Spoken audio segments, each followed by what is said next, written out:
हैरान करने वाली तस्वीर दिखाते हैं। दिल्ली से सटे और हरियाणा की मिलेनियम सिटी गुरुग्राम में एक शख्स ने बच्चे पर ही पिस्तौल तान दी। जी हां, एक 12 साल के बच्चे पर एक आदमी ने पिस्तौल तान दी। यह तस्वीर गुरुग्राम की एम्बियंस लगून सोसाइटी की है। बताया जा रहा है कि सोसाइटी के पार्क में फुटबॉल खेलते वक्त दो बच्चों की आपस में कहासुनी हो गई। इसी बीच जिस बच्चों की कहासुनी हुई थी उसमें से एक बच्चा अपने पिता कृष्णत सचदेवा के पास गया और उसको इस बात की जानकारी दी और उसके बाद उसके पिता अपनी रिवॉल्वर निकाल करके पार्क में आए और इस बच्चे पर तान दी।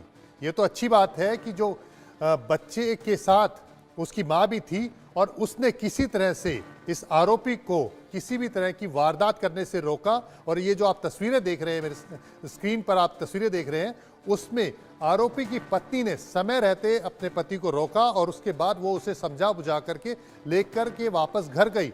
लेकिन आप तस्वीर को देखिए कि किस तरह से दो बच्चों की लड़ाई में पिता रिवॉल्वर लेकर के दूसरे बच्चे पर तानने के लिए चला गया और वहां पर पार्क में उसके ऊपर पिस्तौल तान दी। और इस घटना के बाद से जो पीड़ित बच्चा है और उसका परिवार है पूरी तरह से डरा हुआ है। ये जो सोसाइटी है गुरुग्राम के डीएलएफ फेज 3 इलाके में मौजूद है। और आपको इस बात की भी जानकारी दे दें कि जो हैरान करने वाली बात यह है कि पुलिस ने एफआईआर दर्ज करने के बाद आरोपी को गिरफ्तार किया और उसके बाद तुरंत जमानत भी दे दी। इस गंभीर अपराध के लिए तुरंत ही आरोपी को जमानत भी मिल गई। अब हम आपको बताते हैं कि हरियाणा में क्राइम अगेंस्ट चिल्ड्रन किस तरह से बढ़ रहा है। साल 2022 में 6138 केस दर्ज हुए थे।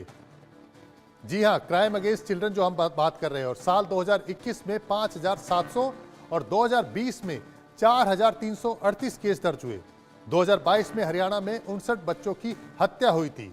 तो ये तस्वीर आपको एक बार फिर से दिखाते हैं और इससे पता लगता है कि किस तरह से गुरुग्राम के अंदर दो बच्चों की लड़ाई में, दो बच्चों की आपसी लड़ाई के अंदर किस तरह से एक बच्चे का पिता रिवॉल्वर लेकर के आया और दूसरे बच्चे पर तान दी।